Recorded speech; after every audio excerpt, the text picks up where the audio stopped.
चुनावी दौरे पर रवाना हुए वित्त मंत्री रामेश्वर उरांव हवाई मार्ग से पहुंचेंगे गुवाहाटी। कांग्रेस के स्टार प्रचारक की श्रेणी में रामेश्वर उरांव शामिल। देश भर में कृषि कानून का विरोध जारी। किसान मोर्चे की ओर से निकाला गया मशाल जुलूस। 26 मार्च को भारत बंद का किया आह्वान।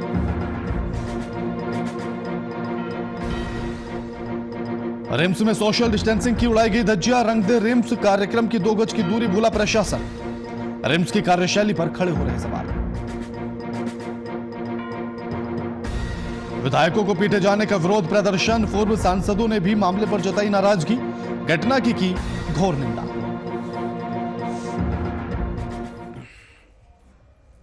नमस्कार, मैं आपके साथ केके राणा। वीआईपी न्यूज देख रहे हैं आप। बड़ी खबर के साथ बुलेटिन की शुरुआत करेंगे और बड़ी खबर इस वक्त की पटना से आपकी टीवी स्क्रीन पर।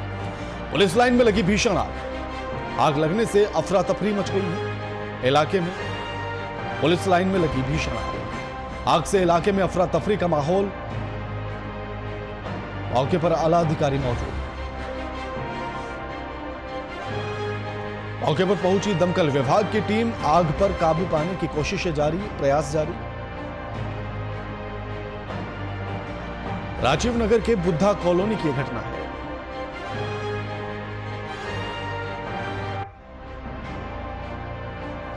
बड़ी खबर आपके टीवी स्क्रीन पर। पटना से पुलिस लाइन में लगी भीषण आग।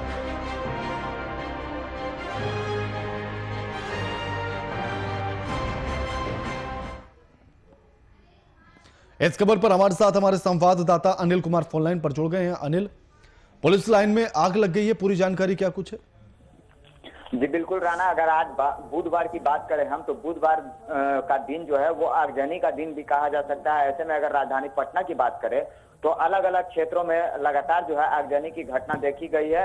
आज अगर पहली घटना की बात करें तो पटना सिटी में पहली घटना हुई। दूसरी घटना की बात करें तो राजीव नगर, और तीसरी घटना की बात करें तो आज देर शाम अभी की बात करें हम तो बुद्धा कॉलोनी थाना क्षेत्र के पुलिस लाइन जहां नवीन पुलिस केंद्र है उसके अंदर आगजनी की भीषण घटना हुई है। इस आगजनी को का विकराल रूप इतना ज्यादा था कि कई आसपास के जो जगह होते हैं उसको भी अपनी जद में ले लिया था। हालांकि इसमें आगजनी का घटना का कारण जो है वो कहीं ना कहीं सिलेंडर फटने का बताया जा रहा है।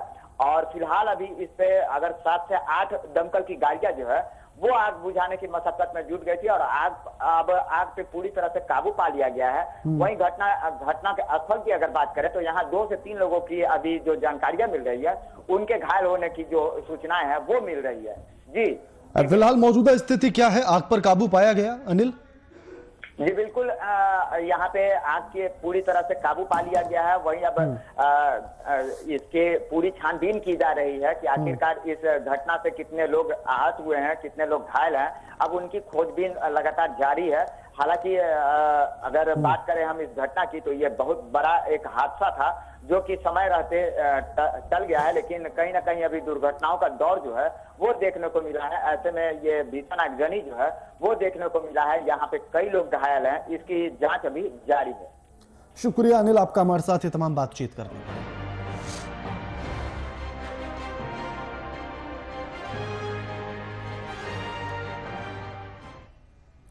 राज्य में अपराधियों का मनोबल दिनों दिन बढ़ता जा रहा है। इस सूबे में मुख्यमंत्री हाई लेवल बैठकें तो कर रहे हैं, लेकिन बैठकों का नतीजा राज्य में देखने के लिए नहीं मिल रहा। आरा से जो तस्वीरें निकलकर सामने आई हैं वो यही दर्शा रही हैं। सरेआम दिन के उजाले में ही अपराधी गोली बरसाते हैं और शिकार बनाया 2 युवकों को। एक की मौत हो गई है जबकि दूसरे की स्थिति नाजुक है। पूरा माजरा क्या कुछ है, रिपोर्ट देखिए।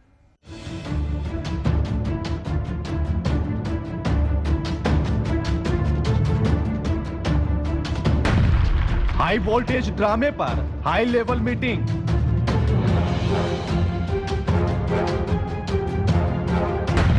हाई लेवल मीटिंग को बेनतीजा करते अपराधी। सरेआम गोली बरसाते दिखे बेखौफ अपराधी।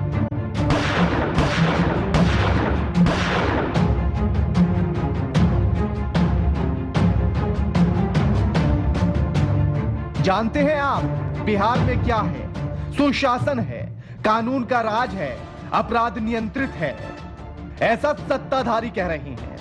मगर जब आप इन तस्वीरों की सच्चाई जानेंगे तो आप भी कहेंगे कि ये सत्ताधारी झूठ बोल रहे हैं, झूठ। गौर से देखिए वीआईपी न्यूज की स्क्रीन पर चल रही इन तस्वीरों को, इन बेखौफ और बेलगाम अपराधियों को, इनके तांडव को। इधर अपराधी तांडव कर रहे हैं और उधर सरकार मस्त मलंग है। हाई लेवल मीटिंग कर रहे हैं मुखिया जी, और वो भी किस पर? बिहार में बिगड़ती कानून व्यवस्था पर बैठक की। बैठक में आला अधिकारियों को निर्देश दिए विधि व्यवस्था सुधारने के लिए। मगर ये आरा की तस्वीरें क्या कह रही हैं? क्या नीतीश जी ने केवल फॉर्मेलिटी के लिए बैठक की थी, या उनके आला अधिकारी इसके लिए निर्देशों को एक कान से सुनकर दूसरे कान से निकाल देते हैं? जब हमने इन सत्ता पर आसीन पार्टी के प्रवक्ताओं से वीआईपी न्यूज ने सवाल पूछा तो पहले तो झल्ला जाते हैं, फिर एक ही बात बार बार दोहराते हैं। वही अपराध पर पूरी तरह से नियंत्रित है, राज्य में कानून राज कायम है। सुनिए एक बार आप भी क्या कुछ कहा है। जब तक एनडीए की सरकार बिहार में रहेगी, अपराध नियंत्रित रहेगा। अपराध कोई करने, आप मानते हैं बिहार में अपराध नियंत्रित है? आप मानते हैं बिहार में अपराध नियंत्रित है? कोई उसको संरक्षण नहीं मिलेगा। कोई जो अपराध करेगा उसको पकड़ा जाएगा। आप मानते हैं बिहार में अपराध नियंत्रित है? जी जी, निश्चित तौर से आप देख लेंगे, अन्य राज्यों से तुलना कर लेंगे तो बिहार बहुत नियंत्रित है। अजी हाँ, झूठ बोलती है ये आरा की तस्वीरें, झूठ बोलता है ये सीसीटीवी कैमरा, और झूठ बोलते हैं आप, और झूठ बोलते हैं हम। सच तो सिर्फ एक ही इंसान बोलता है, और वो है सत्ताधारी पार्टी के प्रवक्ता। सुना आपने? इससे तो यही मालूम पड़ता है कि ये इन तस्वीरों से अपरिचित हैं। और हाँ, ये तस्वीरें वीआईपी न्यूज पहली मर्तबा नहीं दिखा रहा। राज्य में कोई भी घटना घटती है उसे हमने प्रमुखता से दिखाया है, ताकि राज्य सरकार की बंद आंखें खुलें और ध्यान दे ऐसी घटनाओं पर।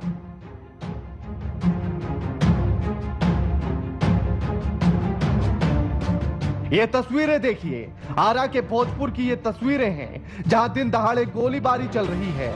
भला हो उस इंसान का जिसने बनाया है सीसीटीवी कैमरा, वरना सुशासन में कुशासन की तस्वीरें कैसे मिलती और कैसे देखते आप?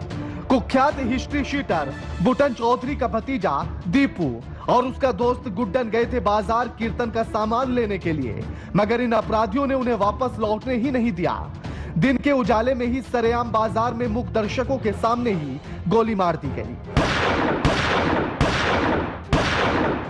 जहां दीपू की मौत हो गई और उसके साथी का इलाज जारी है। डॉक्टर ने बताया है कि घायल की स्थिति काफी नाजुक बनी हुई है। गोली सर में लगी है और गर्दन में भी 2 गोली सर में लगी है, गर्दन में भी गोली लगी है।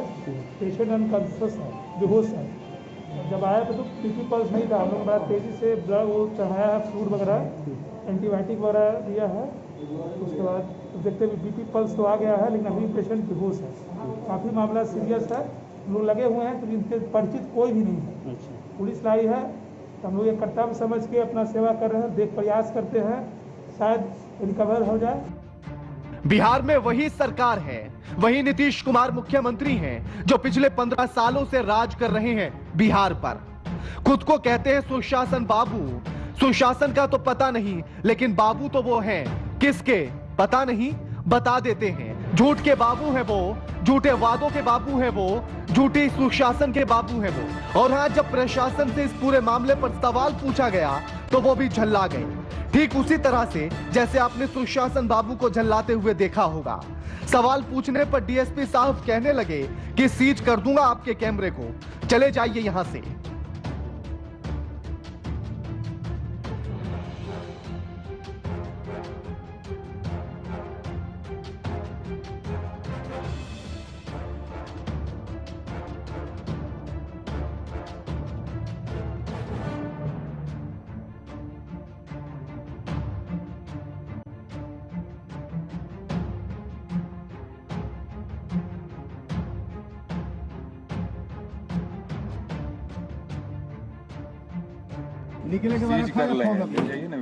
सीज कर लीजिए सर, क्या दिक्कत है? आप बताइए ना कि क्या मामला है। आप वरीय पदाधिकारी के रूप में आए हैं, आपको नहीं पता है।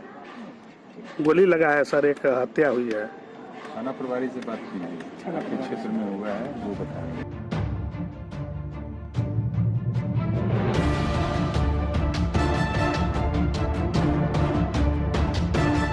देखा आपने कैसे ये अपना धर्म और कर्तव्य निभा रहे हैं। क्या यही शपथ ली थी इन्होंने विभाग का पदभार संभालते वक्त? बहरहाल ये भी वो ही कहते हैं और करते हैं जो ऊपर से आदेश आते होंगे।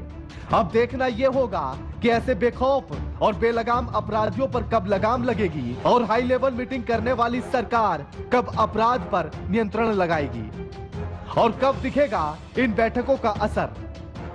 वीआईपी न्यूज के लिए सहयोगी के राणा के साथ सुमित मिश्रा की रिपोर्ट।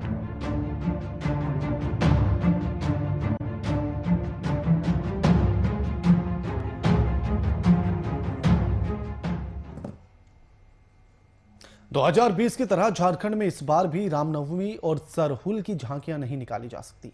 कोरोना के बढ़ते प्रभाव को देखते हुए राज्य सरकार ने सार्वजनिक कार्यक्रमों पर रोक लगा दी है, लेकिन विपक्ष में बैठी बीजेपी को सरकार के इस फैसले पर आपत्ति है। राज्य में कोरोना को लेकर क्या है हालात और किस पर लगाई जा रही पाबंदियों पर पक्ष विपक्ष के बीच क्या हो रही है राजनीति, रिपोर्ट में देखिए।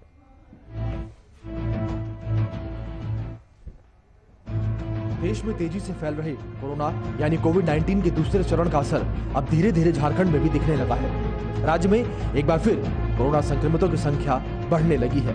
राज्य में जहां धीरे धीरे पहले संक्रमित मरीजों की संख्या कम हो रही थी, वहीं अब एक बार फिर इसकी संख्या बढ़ने लगी है। राज्य के कई ऐसे जिले हैं जहां ये संख्या बहुत तेजी से बढ़ रही है। कोरोना के एक बार फिर बढ़ते हुए खतरे को देखते हुए झारखंड सरकार ने सावधानियां बरतनी शुरू कर दी है। पहले चरण में सरकार ने आदेश जारी किया कि 28 से 30 मार्च तक भीड़भाड़ वाले सार्वजनिक कार्यक्रम आयोजित नहीं किए जाएंगे। सूचना ये भी आ रही है कि इस बार रामनवमी और सरहुल की भी झांकी और जुलूस नहीं निकाले जाएंगे। सरकार के इस फैसले पर राजनीति शुरू हो गई है। बीजेपी ने हेमंत सरकार पर कोरोना के बहाने राजनीति करने का आरोप लगाते हुए कहा है कि सरकार लोगों के धार्मिक भावनाओं से खिलवाड़ करना बंद करे। हमारी धार्मिक परंपरा और हमारी संस्कृति पर लगातार राज्य की सरकार हमले कर रही है। बढ़ते हुए महामारी के कारण सरकार को सोशल डिस्टेंसिंग मेंटेन करते हुए और इसको निकालने की अनुमति दे, और साथ ही साथ हम कह सकते हैं कि हमारी परंपरा और हमारी धार्मिक भावना पर वो आघात करने का काम न करे मुख्यमंत्री जी। और मुझे विश्वास है कि जो आपने निर्णय लिया वो निर्णय अपने ऊपर भी आप लागू करेंगे। मधुपुर के विधानसभा के उपचुनाव में आप भी कोई जनसभा न करें, ऐसा झारखंड की जनता का भी अपेक्षा रहेगा। बीजेपी का मानना है कि राज्य सरकार जानबूझकर इस मामले में राजनीति कर रही है, जबकि सरकार आने वाले खतरे को भांपते हुए ये तमाम फैसले ले रही है। पिछले दिनों प्रधानमंत्री नरेंद्र मोदी ने भी राज्यों के मुख्यमंत्रियों के साथ बैठक में सावधानियां बरतने की अपील की थी और राज्य में संक्रमित मरीजों की बढ़ती संख्या को देखते हुए सावधानियों के रूप में सरकार कई निर्णय लेने पर विचार कर रही है।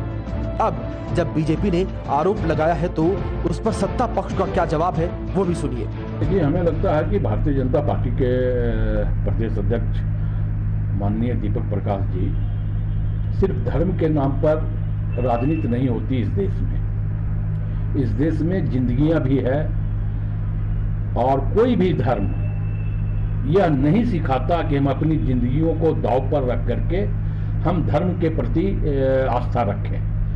स्वाभाविक तौर पे यह कोरोना काल केंद्र सरकार की गलत नीतियों के कारण इस देश में बढ़ी। जिस प्रकार माननीय प्रधानमंत्री ने ट्रंप का आगमन पर इस देश में कोरोना का भी आगमन करवाया और यह पूरा जनजीवन इस देश का, इस राज्य का पूरा तरह ठप पड़ गया। लोग बेरोजगार हो गए। सरहुल, रामनवमी या फिर अन्य कोई त्योहार को लेकर राजनीतिक दलों के बीच हो रही राजनीति तो अपनी जगह है, लेकिन कोरोना के दोबारा प्रसार को रोकना है तो सरकार को बड़ा निर्णय लेना ही पड़ेगा, नहीं तो आने वाले समय में कोरोना के विकराल रूप का सामना करना पड़ सकता है। रांची से सहयोगी संजय के साथ ब्यूरो चीफ राजीव रंजन की रिपोर्ट।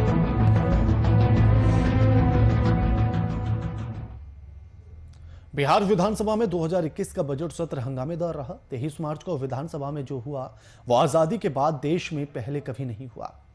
सदन का कार्यवाही के दौरान पुलिस बल के अंदर प्रवेश कर दिया और विधायकों को घसीटते हुए बाहर ले गई। इस घटना की विपक्षी दलों ने आलोचना की। वहीं मुख्यमंत्री नीतीश कुमार ने इस घटना को लेकर खेद प्रकट किया है। पूरे सत्र में पक्ष विपक्ष के बीच तकरार पर देखिए ये खास रिपोर्ट। में क्या गलतफहमी पैदा की गई?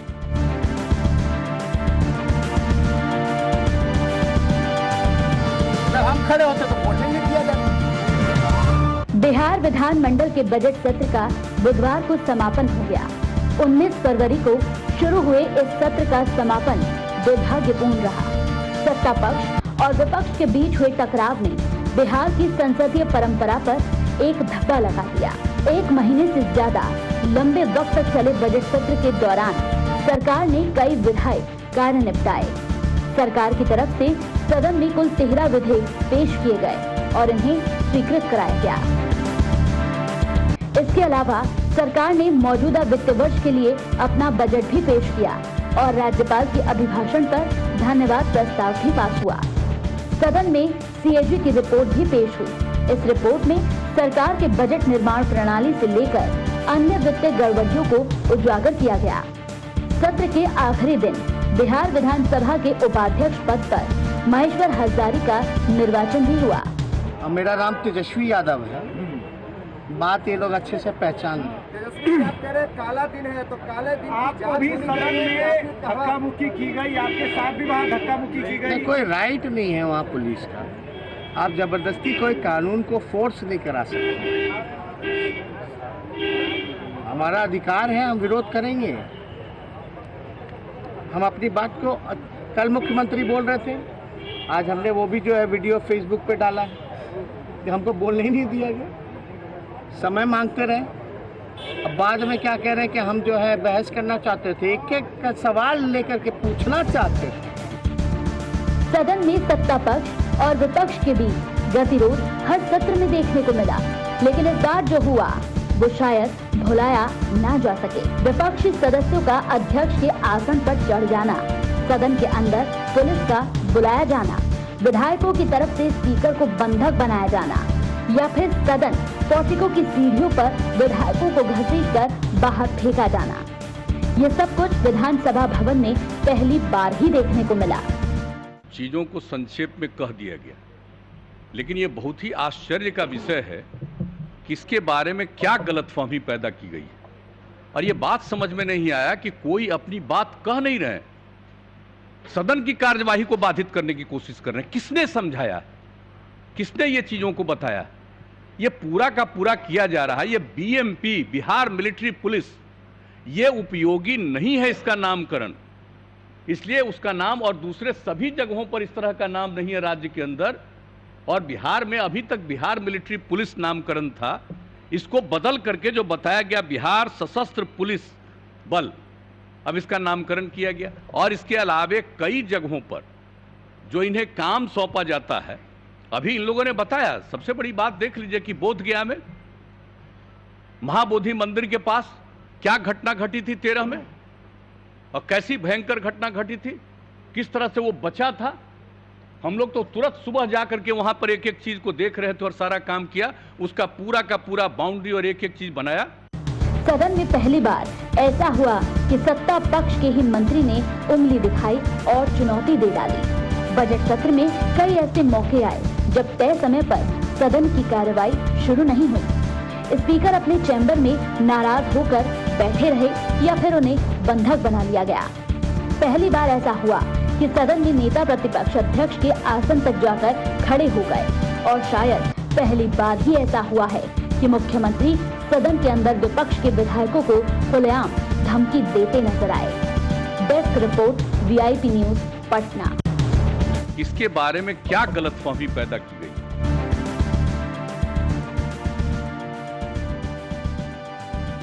जब हम खड़े होते तो वोट नहीं दिया जाता। झारखंड कांग्रेस कमेटी के प्रदेश अध्यक्ष डॉक्टर रामेश्वर उरांव और पार्टी के प्रदेश प्रवक्ता आलोक दुबे चुनाव प्रचार के लिए 3 दिवसीय दौरे पर आसाम रवाना होंगे। पार्टी आलाकमान के निर्देशानुसार रवाना हुए मंत्री और प्रवक्ता कोलकाता होते हुए हवाई मार्ग से गुवाहाटी पहुंचेंगे। जानकारी के अनुसार सिलचार, कछार और करीमनगर में चुनावी सभाओं को संबोधित करेंगे।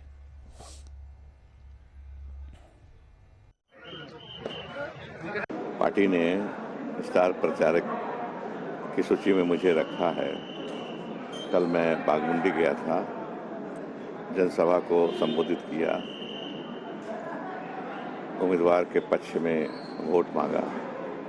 आज मैं जा रहा हूँ, सिलचर के लिए निकला हूँ।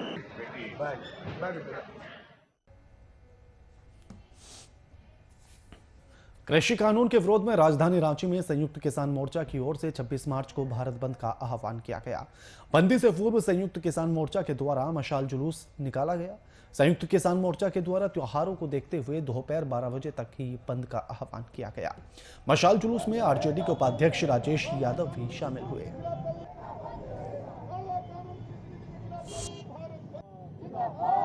किसान मोर्चा द्वारा कल भारत बंद का आह्वान किया गया है। उसी के तहत आज वाम मोर्चा, राष्ट्रीय जनता दल, वाम दल, सारे लोगों ने किसान आंदोलन जो चल रहा है पूरे देश में, उसके समर्थन में कल बंद, झारखंड बंद रखने का आह्वान किया है, समर्थन किया है। और कल निर्णय लिया है, होली को देखते हुए कल 12 बजे तक राजधानी में बंद रहेगा, 12 बजे तक, और पूरे प्रदेश में कल बंदी का आह्वान है। मुख्यमंत्री नीतीश कुमार ने आर ब्लॉक से जीपीओ गोलंबर फ्लाईओवर का उद्घाटन किया है। इस मौके पर पथ निर्माण विभाग मंत्री नितिन नवीन, उप मुख्यमंत्री रेणु देवी, तारकिशोर प्रसाद मौजूद रहे, जिसके बाद नीतीश कुमार ने पूरे पुल का निरीक्षण किया। साथ ही कहा कि पुल निर्माण विभाग का कार्य सराहनीय है। लगता था पहले हम लोग घंटों लग जाता था जाने में, अब तो हम लोग सभी जनता को सुविधा बहुत अच्छा से मिलेगी। हाँ, हम जो आगे जो भी सुविधा होगी हम लोग देते रहेंगे। पटना के कुछ और पुल अभी तक निर्माणाधीन नहीं है, नगर निगम के क्षेत्र में भी आते हैं। नगर निगम इसको लेकर किस तरह से देखती है? सड़कों पर काफी जाम होता है, आपको साफ सफाई करना हो या कोई समस्या होती है? होती है समस्या, हाँ, लेकिन उसमें भी कार्य चल रहा है। हम चाहेंगे जहाँ तक जनता का सुविधा हो, हम लोग जितना बन रहा है जल्दी जिस तरह बनाया जल्दी बनवाया गया, उसी तरह फिर आर ब्लॉक से जीपीओ तक का ये काम पूरा हो गया। हम तो पहले से ही देख रहे थे, तो इसका भी उद्घाटन हो गया और हम लोग तो इसको देखेंगे ही। और आप जानते ही हैं कि आज यही नहीं देखेंगे, बल्कि और जगह के लिए जो पहले से प्रस्तावित है उस पर भी काम शुरू होने वाला है कुछ समय के बाद। तो जो कुछ भी इनका डिजाइन अभी दिखाया वो भी अब जाकर के देखेंगे, तो मेरा काम ही रहता है। तो मैं इसके लिए तो पथ निर्माण विभाग को विशेष तौर पर माननीय मंत्री जी को, इनके अधिकारियों को, सारे इंजीनियर्स को मैं विशेष तौर पर बधाई देता हूँ कि काम हो गया। अब लोगों को कितनी सुविधा होगी, यहाँ से सीधे कोई गांधी मैदान जाना चाहेगा तो कितना कम समय पहुंच। बिहार के नेता प्रतिपक्ष तेजस्वी यादव ने 26 मार्च को बिहार बंद का ऐलान किया है। बिहार विधानसभा में हुई घटना से नाराज तेजस्वी यादव ने विपक्ष की सभी पार्टियों के साथ मिलकर बिहार बंद का ऐलान किया है। उन्होंने कहा कि जिस तरह से बिहार विधानसभा विपक्ष के विधायकों को पीटा गया वो मैं भूलने वाला नहीं हूं। इसलिए 26 को यानी कि कल हम सभी मिलकर मजबूती से इस मुद्दे को सड़क पर उठाएंगे। इसके साथ ही बेरोजगारी, किसान समेत अन्य मुद्दों पर भी आवाज बुलंद की जाएगी।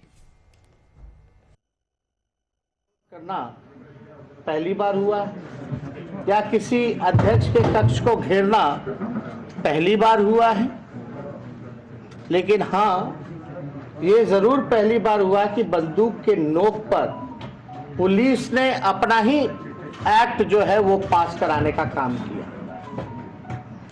नीतीश जी को हम याद दिला दें कि इसी सदन में, बिहार विधानसभा के सदन में 1977 में अध्यक्ष की कुर्सी पर जो समाजवाद विरोध करना पहली बार हुआ या किसी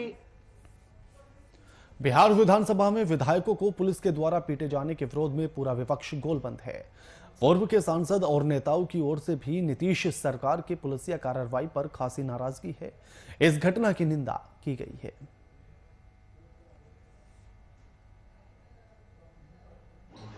बिहार में घटनाक्रम चल रहा है, ये बड़ा ही दुर्भाग्यपूर्ण है और वो भी माननीय नीतीश कुमार के नेतृत्व में, जो बिहार विधानसभा के अंदर जिस तरीके से पुलिस बुला करके विधायकों को अपराधी की तरह पिटवाया गया, तो यह स्पष्ट है कि सशक्त कानून जो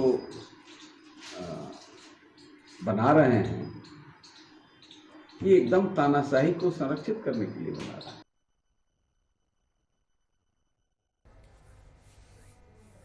केंद्र सरकार के कृषि कानून के विरोध में राज्य में बढ़ती महंगाई, बेरोजगारी, भ्रष्टाचार को लेकर कांग्रेस का धरना प्रदर्शन पटना के गर्दनीबाग धरना स्थल पर किया जा रहा है। इस मौके पर बिहार प्रदेश अध्यक्ष मदन मोहन झा और महानगर के अध्यक्ष शशि रंजन मौजूद रहे। वहीं कांग्रेस प्रदेश अध्यक्ष मदन मोहन झा का कहना है कि जब से केंद्र सरकार कृषि विरोधी कानून लेकर आई है, तब से लोग धरना प्रदर्शन कर रहे हैं। दिवंगत पूर्व प्रधानमंत्री अटल बिहारी वाजपेयी ने कहा था, धरना पर आज नहीं बैठे हैं। धरना पर हम लोग इस समर्थन में जो जिस इशू को लेकर हम लोग बैठे हैं, किसान के समर्थन में हम लोग पहले भी